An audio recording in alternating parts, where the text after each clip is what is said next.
안녕하십니까? 5월은 행사가 많이 있어서 행사하다 보니까 5월이 다 지난 것 같습니다. 이제 이틀밖에 남지 않았는데 마지막까지 잘 마무리할 수 있기를 기도합니다. 오늘 말씀은 누가복음 6장 17절부터 49절 말씀입니다. 요절 말씀 35절을 한 목소리로 읽겠습니다. 시작. 오직 너희는 원수를 사랑하고 선대하며 아무것도 바라지 말고 구워주라. 그리하면 너희 상이 클 것이요 또 지극히 높으신 이의 아들이 되리니 그는 은혜를 모른 자와 악한 자에게도 인자하시니라. 오늘 말씀은 예수님을 따르는 제자들이 사도로서 지내야 할 내면성에 대해서 말씀해 주고 있습니다. 이 말씀은 본문 속에 나오는 제자들에게만 해당되는 것이 아니고 무릇 예수님을 믿고 따르는 모든 제자들, 그러니까 성도들이 마땅히 이 말씀을 듣고 배워야 할 말씀입니다. 이 시간 제자의 비범한 내면성을 배워서 이 시대를 감당하는 영적 지도자들로 성장할 수 있기를 기도합니다. 예수님은 눈을 들어 제자들을 보시며 말씀하셨습니다. 마태복음의 산상수훈에는 8가지 복, 8복에 대해서 나와 있는데 누가복음에는 4가지 복과 4가지 화에 대해서 기록되어 있습니다. 그러면 어떤 사람이 복이 있다고 예수님께서 말씀하고 계십니까? 첫째, 가난한 자가 복되다고 말씀하고 있습니다. 20절을 보십시오. 예수님께서 말씀하시는 너희 가난한 자란 예수님을 따르는 제자가 되기 위해서 스스로 가난을 선택한 사람들을 의미하고 있습니다. 예수님은 가난한 자가 복이 있다고 말씀하십니다. 왜 가난한 사람이 복이 있을까요? 여기서 가난한 사람은 겸손한 사람을 말하고 있습니다. 가난한 사람은 가진 것이 없기 때문에, 자랑할 것이 없기 때문에, 내세울 것이 없기 때문에 항상 겸손합니다. 의지할 대상이 없으니 간절히 하나님의 도우심을 구합니다. 자신의 부족함을 알고 늘 배우고자 하며 주의 은혜를 구합니다. 이런 사람들은 자기에게 세상의 그 어떤 것보다도 하나님의 은혜가 더 필요할 줄을 알고 늘 주여 은혜를 내려 주시옵소서. 오늘 또 은혜를 내려 주시옵소서. 지금 이 시간 예배의 말씀을 통해서 은혜를 주시옵소서. 이렇게 기도합니다. 이런 사람에게 하나님은 하나님의 나라를 선물로 주십니다. 그러나 부유한 사람은 대체적으로 교만합니다. 이 땅에 있는 재미에 취해서 영적인 것을 추구하지 않습니다. 아쉬울 것이 없기 때문에 하나님을 찾지 않습니다. 그래서 하늘의 복이 임할 자리가 없습니다. 하지만 예수님은 무조건 가난해야 복 받는다, 부자는 비참하게 된다, 이렇게 말씀하고 있지 않습니다. 예수님은 가난 애찬론자가 아닙니다. 실제로 가난에도 근거 없이 교만하고 소원이 없는 사람이 많습니다. 또한 부자 중에서도 순수하고 겸손하고 진리를 사모하는 사람이 얼마든지 많이 있습니다. 예수님이 여기서 말씀하신 가난은 물질적인 가난만을 의미하지 않습니다. 자신의 부족함과 연약함을 아는 가난, 무지와 비천함을 아는 가난, 허물과 한계를 인정하는 가난, 즉 겸손을 가리키고 있습니다. 그래서 마태복음에서는 심령이 가난한 자는 복이 있나니 천국이 그들의 것이며 라고 말씀하고 있습니다. 마음이 가난해야 하나님의 축복이 그 사람 마음 가운데 임한다는 말씀입니다. 둘째, 지금 줄인 자가 복되다고 말씀하고 있습니다. 여기서 줄인 것은 보통 배고픈 정도가 아니라 오랫동안 먹지 못해서 견딜 수 없을 만큼 절박한 상태요. 항상 줄이고 있는 지속적인 상태를 의미하고 있습니다. 이런 사람은 취하로 먹을 것만 생각합니다. 지금 먹을 것이 없어서 배가 고프고 목이 마른 사람은 갈급하게 되어 있습니다. 그런 사람에게 하나님은 배부름의 축복을 베풀어 주신다고 말씀하고 있습니다. 그러면 줄인 자는 무엇에 굶주린 사람입니까? 마태복음 5장 6절에서는 의에 줄이고 목마른 자가 복이 있다고 구체적으로 말씀하고 있습니다.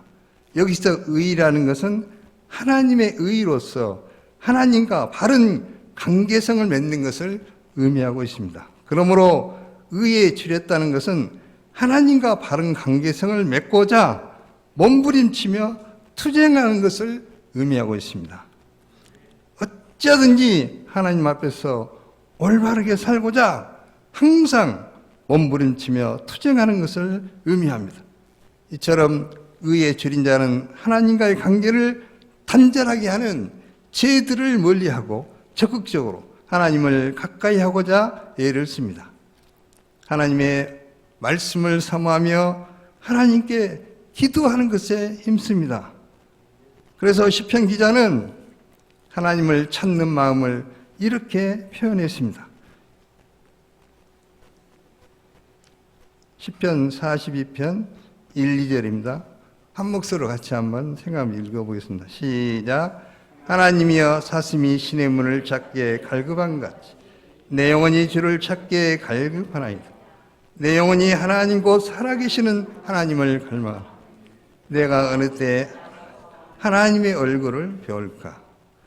또 시편 119편은 하나님의 말씀을 얼마나 사모했는가를 잘 말해주고 있습니다.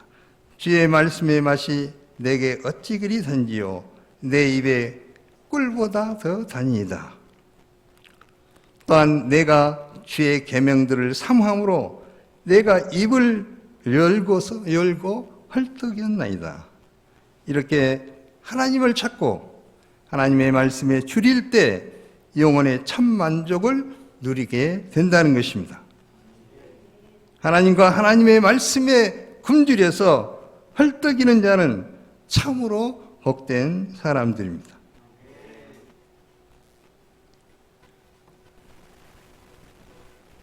영상을 잠깐 보겠습니다.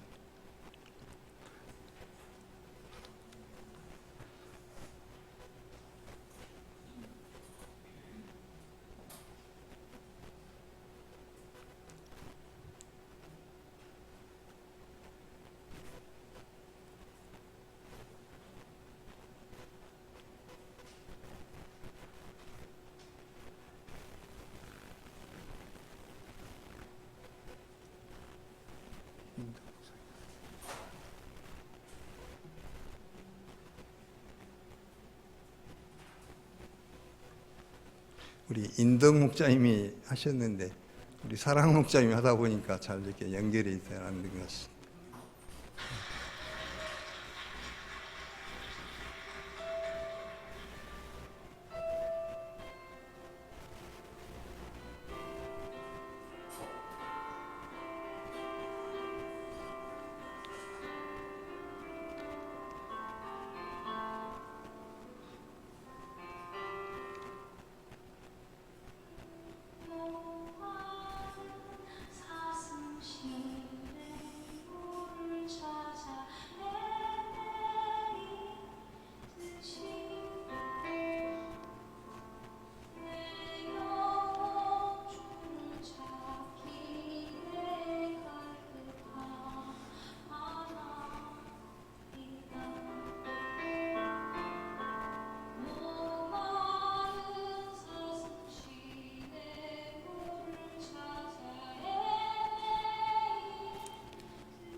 시간 관계상 여기까지만 듣도록 하겠습니다.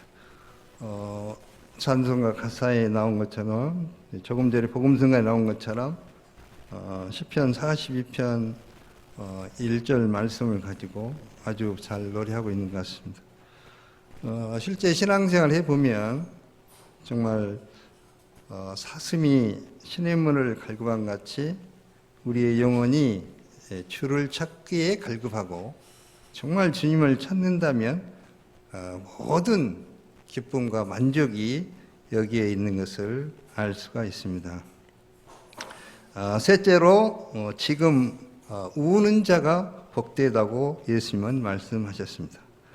21절 보십시오. 눈물이라고 해서 다 같은 눈물이 아닙니다. 사람들은 자기 연민이나 억울함을 견디지 못해서 우는 사람도 있습니다. 자매인들 중에서는 눈물을 무기 삼아서 자기의 뜻을 관철시켜줘 하는 경우도 있습니다. 또 그렇지 않는다고 또 그러시는 분이 있는 것 같은데. 그러나 이런 눈물은 값싼 눈물들입니다.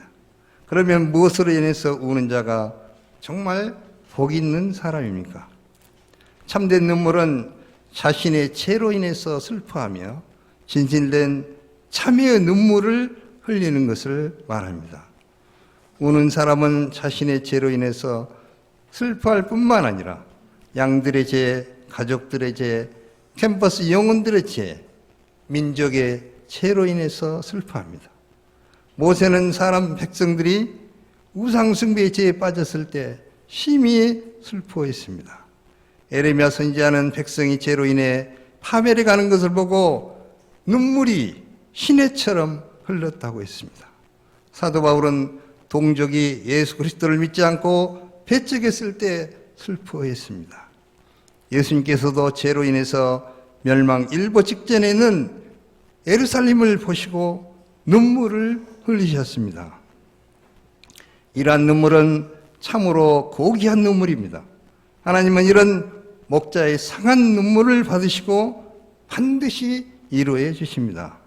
나중에는 우리 주님께서 친히 복음 역사를 승리하느라 흘린 모든 눈물을 닦아주신다고 계시록 21장 4절에서 말씀하고 있습니다. 이때 우리는 진정으로 웃을 수가 있을 것입니다. 서양 속담에 이런 말이 있습니다. 비가 와야 무지개가 생기듯이 눈물이 흘러야 그 영혼에도 무지개가 뜬다. 유명한 스펄전 목사님은 마른 눈으로는 천국에 들어갈 수 없다고 했습니다. 오늘날 이 시대의 문제가 무엇입니까? 눈물이 말라버린 것입니다. 비가 와야 굳은 땅이 부드러워지듯이 눈물이 흘러야 마음이 부드러워져서 말씀을 받고 감격할 텐데 눈물이 말라버렸습니다. 울 필요가 없는 세대, 좀처럼 울지 않는 세대, 즐거움과 쾌락만을 추구하는 세대, 그것은 결코 축복이 아닌 것입니다. 오히려 하나님 편에서 보실 때는 저주입니다. 또 이런 말이 있습니다. 우리가 하나님 앞에서 눈물을 흘리지 않으면은 하나님은 우리로 하여금 피눈물을 흘리게 하십니다. 하나님의 자녀들은, 제자들은 울어야 삽니다. 영적인 민감성을 잃어버리면은 우리의 영성이 죽습니다. 우리가 영적인 예민함을 회복해야 하겠습니다. 눈물을 회복해야 합니다. 내 죄로 인한 애통함의 눈물을 회복해야 합니다. 한 영혼을 향한 상한 목자의 눈물을 우리가 회복해야 합니다. 그때 하나님이 우리를 이루하시고 우리의 영혼 깊은 곳에서 우러나오는 기쁨과 참된 웃음을 허락해 주실 것입니다. 넷째는 예수님으로 인해서 박해를 받는 자는 복이 있다고 했습니다.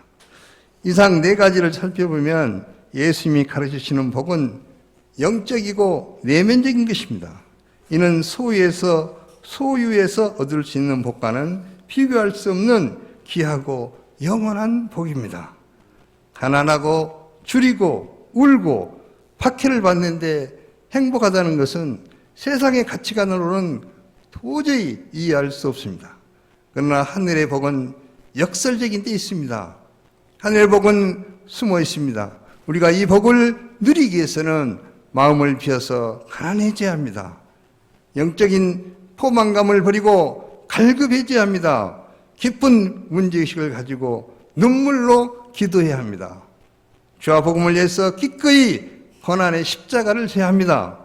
예수님은 지 아들이 이런 복을 누릴 만한 내면성을 갖고 세상에서 어려움과 핍박을 당하더라도 믿음을 지키고 담대히 하나님의 말씀을 선포하며 장차 하늘나라에서 영원한 복을 누리는 사람들이 되기를 원하셨습니다. 그때 천국의 상이 제자들에게 주어질 것입니다. 이제 4가지 복을 말씀하신 예수님께서는 제자로서의 삶을 살아가고자 할 때 부딪히는 가장 큰 문제인 인간관계, 대인관계에 대해서 이제 말씀하십니다.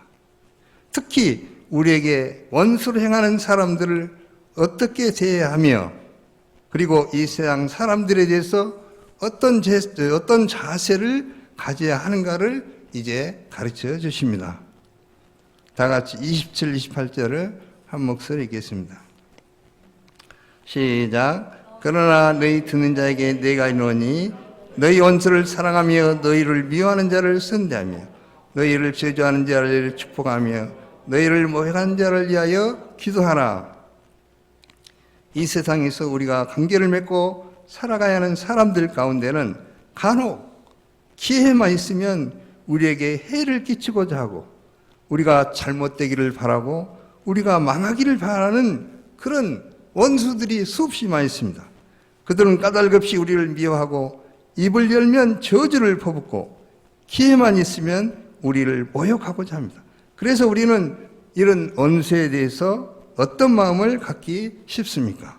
우리의 마음속에 곧잘 미움과 분노가 일어납니다. 기회만 있으면 원수에 대한 험담과 저주의 말을 쏟아내고 할 수만 있으면 그들에게 복수를 하고 싶어집니다.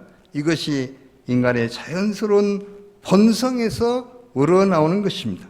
그런데 예수님께서는 너희 원수를 사랑하며 너희를 미워하는 자를 선대하며 너희를 저주하는 자를 축복하며 너희를 모욕하는 자를 위해서 기도하라고 말씀하고 있습니다.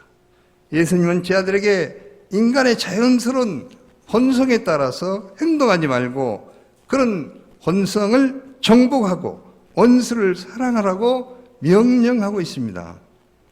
그럼 우리가 어떻게 원수를 사랑할 수 있습니까? 우리는 이 말씀의 실천을 위해서 먼저 우리를 용서하신 예수님을 깊이 생각해야 합니다. 나 같은 죄인을 위해서 독생자를 보내서 피 흘려서 나의 죄값을 치르고 구원해 주신 하나님을 생각해야 합니다. 하나님은 하나님을 대적하고 지옥에 던져질 나 같은 죄인을 죄인 중에 개수인 나를 건져주시고 영생을 주시고 하나님의 자녀 삼아주셨습니다. 그러면 이제는 이 은혜를 생각하고 감사하며 주께서 무슨 말씀을 하시든지 아멘하고 순종하면서 지켜나가야 합니다.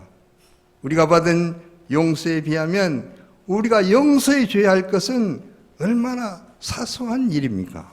그래서 우리는 나를 구원하시기 위해서 하나님이 겪으신 아픔을 예수님이 십자가에서 하나님 어찌하여 나를 버리셨나이까 하며 버림받으며 애지신 그 절규를 예수님의 그 절규를 기억해야 합니다.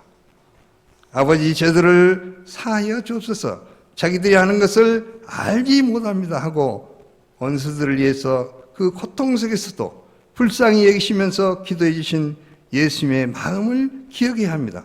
그러면서 원수를 우리들도 사랑해야 합니다. 그것이 제자가 가야 할 길이고 삶인 것입니다.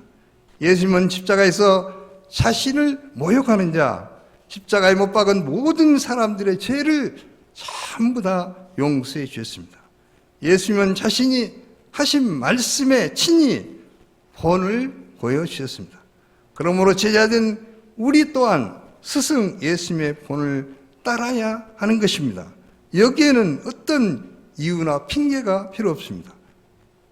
그래서 우리는 예수님을 따르는 제자들로서 예수님을 본받을 때 우리라 원수를 사랑할 수가 있는 것입니다.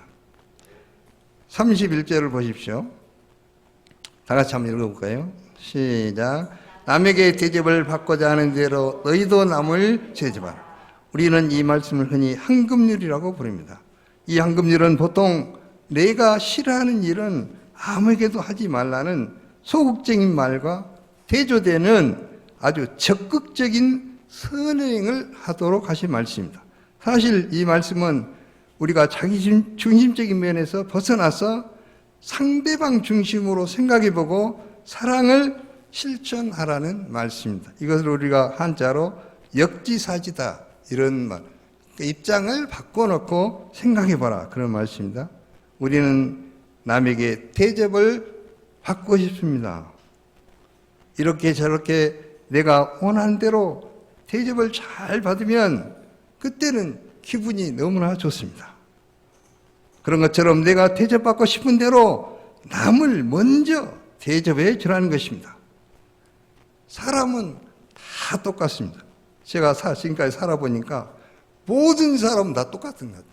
예수 믿는 사람이나 믿지 않는. 결국 그 사람에게 잘해주면 적극적으로 그 사람을 사랑해주고 좋아해주고 베풀면 반드시 그 대가가 자기에게 온다는 점에서 아마 다 똑같은 것 같습니다. 내가 대접받고 싶은 만큼 상대도 그렇게 대접받고 싶다는 것을 알고 우리가 먼저 대접을 하라는 것입니다. 그리고 그렇게 대접을 받으면 우리가 감동을 받습니다. 제가 결혼 주례를 할 때마다 이 말씀을 많이 사용하고 또 결혼 생활할 때도 이 말씀만 잘 기억하면은 아주 결혼 생활이 쉬울 것 같아요. 어떤 사람은 원수가 자기의 가장 가까운 사람이라고 하는데 이 원수야 그러면 자꾸 그렇게 하더라고요. 근데 이 말씀의 의미만 알면은 어때요? 반대로 역으로 해주면은 아주 쉬운 거 아닌가요? 내가 사랑받고 싶으면은 내가 먼저 사랑을 해주면은 오잖아요, 반드시. 내가 미워하면은 미움이 오잖아요, 상대적으로. 그러니까 결국 이 말씀을 가지고 수없이 많은 책들이 나오고 있고 사실 이 말씀대로 행하면 우리의 신앙생활이 항상 기쁨이 있고 은혜가 있을 것 같습니다. 역지사지 입장을 바꿔놓고 한번 우리가 간단한 영상을 보면서 한번 생각해 보겠습니다.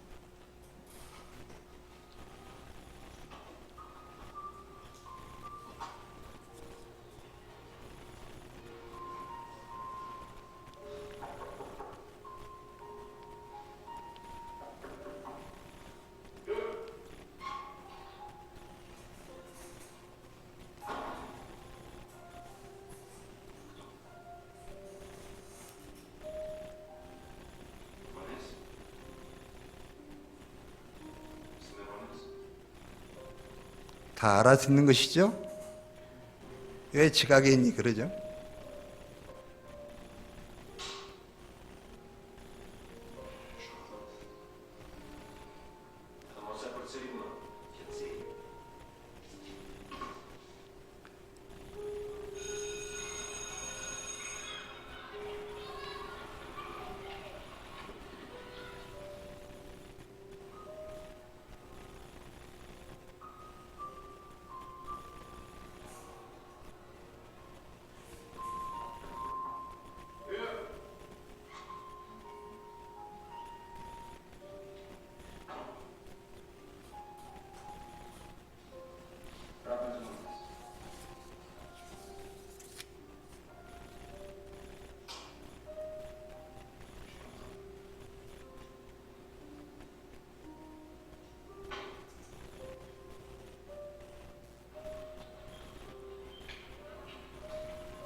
내용은 간단한 것 같은데 역지사지의 입장에 서서 선생님과 학생의 입장을 바꿔놓고 한번 생각해보고 또 우리가 어떤 사람을 이제 이 다음 말씀과 연결이 되는데 다른 사람을 비판한다든지 또 다른 사람의 눈 속에 있는 티를 보면서 이렇게 비판하지 않을 수 있는 굉장히 좋은 내용인 것 같습니다. 다 같이 41, 42절을 읽어보겠습니다. 시작. 어찌하여 형제의 눈 속에 있는 티는 보고 내 눈 속에 있는 들보는 깨닫지 못하느냐. 너는 내 눈 속에 있는 들보를 보지 못하면서 어찌하여 형제에게 말하기를 형제여 나로 내 눈 속에 있는 틀을 빼게 하라 할 수 있느냐. 외식하는 자여 먼저 내 눈 속에 들보를 빼라. 구해야 내가 밝히 보고 형제의 눈 속에 있는 티를 빼리라. 이 말씀은 외식하는 자들에게 주신 말씀입니다. 외식하는 자는 말과 행동이 일치하지 않습니다. 여기에 대표적인 인물들이 바리새인들입니다. 백성들에게는 온갖 좋은 가르침을 주면서 정작 자신은 율법을 지키고자 손가락 하나 까딱하지 않았습니다. 이런 외식하는 자들은 먼저 자신을 돌아보고 자기 눈 속에 있는 들보를 제거하라고 말씀하십니다. 이는 자기 허물을 돌아보며 회개하는 생활을 하라는 말씀입니다. 말씀 앞에서 자기를 성찰하고 자신을 변화시키고자 애쓰는 것입니다. 소감은 이런 점에서 도움이 되는 것 같습니다. 소감을 들 때 말씀을 더 진지하게 묵상하게 되고 말씀 앞에서 자신을 솔직하게 돌아보는 투쟁을 하게 됩니다. 진지한 소감 쓰기를 통해서 심령이 열리고 애통하는 마음이 생기며 뜨거운 믿음을 덧입을 수 있는 것 같습니다. 이제 예수님은 말씀을 듣고 행하는 것이 무엇과 같은지 비유를 통해서 마지막으로 말씀해 주고 계십니다. 다 같이 47절부터 49절을 또 한번 읽겠습니다. 시작. 내게 나와 내 말을 듣고 행하는 자마다 누구와 같은 것을 너에게 보이라. 집을 짓되 깊이 파고 주철을 반석 위에 놓인 사람과 같으니 큰물이 나서 탕류가 그 집에 부딪히되 잘 지었기 때문에 능히 내등하지 못하게 하였거니와 듣고 행하지 아니하는 자는 주체 없이 흙에 집 지은 사람과 같으니 탕류가 부딪히매 집이 곧 무너져 파괴됨이 심하니라 하시니 여기서 예수님은 우리의 인생을 건축자에 비유하고 계십니다. 건축을 하는 사람에게는 두 종류의 건축자가 있다고 했습니다. 집을 짓때 깊이 파고 기초를 이렇게 깊이 파고 반석 위에 놓인 사람이 있고 주체 없이 흙 위에 집을 짓는 사람이 있습니다. 주체 없이 흙 위에 집을 짓는 사람은 시간과 물질과 공력을 적게 들이고 빨리 집을 세울 수 있을 것입니다. 그러나 큰 물이 나서 탕류가 그 집에 부딪히는 날 그의 공력이 드러나게 됩니다. 집을 반석 위에 집은 사람은 큰 물이 나서 탕류가 그 집에 부딪히되 잘 지은 연고로 기초를 튼튼히 한 연고로 능히 요동하게 못합니다. 그러나 주체 없이 흙 위에 지은 사람은 탕류가 부딪힐 때 집이 곧 무너져서 파괴됨이 심하다고 말씀하고 있습니다. 우리 인생에는 예상하지 못한 인생의 비바람과 폭풍과 탕류에 부딪힐 때가 있습니다. 그러한 때 주님의 말씀을 듣고 행하는 자는 집을 짓되 깊이 파고 주철을 반석 위에 놓은 사람과 같습니다. 큰 물이 나서 탕류가 그 집에 부딪히되 잘 지은 연고로 요동하지 못하게 합니다. 하지만 말씀을 듣고 행하지 않는 사람은 주체 없이 흙에 집을 지은 사람과 같아서 탕류가 부딪힘에 집이 곧 무너져서 파괴됨이 심합니다. 그러므로 우리는 말씀을 듣는 데서 그칠 것이 아니라 한마디 말씀이라도 듣고 행하는 자가 되어야 합니다. 많은 말씀을 아는 것도 중요하지만 한 말씀이라도 순종하는 것이 더 가치가 있습니다.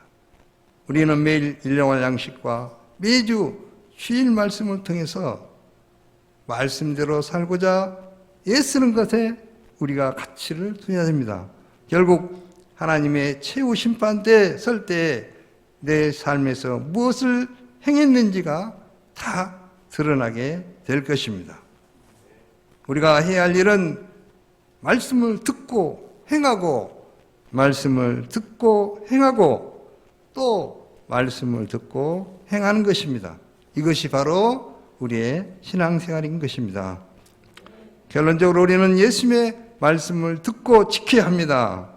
허물과 약점이 많은 우리가 예수님이 소망하시는 비범하고 탁월한 제 아들로 성숙해 가는 것은 우리의 본성으로는 되지 않습니다.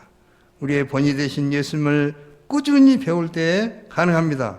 살아계신 하나님, 하늘의 상을 주시는 하나님을 믿을 때 우리가 그렇게 살 수가 있습니다. 그러므로 말씀을 듣고 힘써 준행하는 생활을 우리가 해야 합니다. 그래야 할 때 현재 우리가 부족할지라도 자고 깨고 하는 중에 예수님께서 소망하시는 비범하고 탁월한 내면성을 지닌 성숙한 제자들로 우리들이 성장해 나갈 수 있을 것입니다. 우리가 예수님의 십자가 사랑을 덧입고 원수까지도 품고 용서하고 끝까지 사랑할 수 있기를 기도합니다.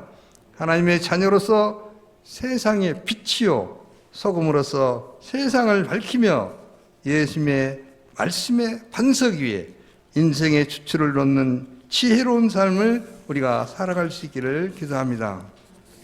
기도하겠습니다.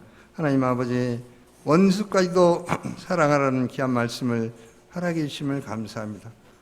또 저희들이 매일매일 또 매주마다 얼마나 많은 하나님의 말씀을 듣고 저희들이 배우고 있습니까? 그러나 듣는 데서 그치지 않고 하나님의 말씀을 듣고 순종하는 이런 삶을 살게 도와주시기를 기도하고 합니다. 이것이 우리의 힘으로 되는 것이 아니라 함께 하신 성령님께서 저희를 도와주시고 인도하실 때 가능한 것을 믿습니다. 성령님 함께 하신 성령님께서 저희를 주관하시고 인도하여 주시옵소서. 감사하며 예수님 이름으로 기도합니다. 아멘.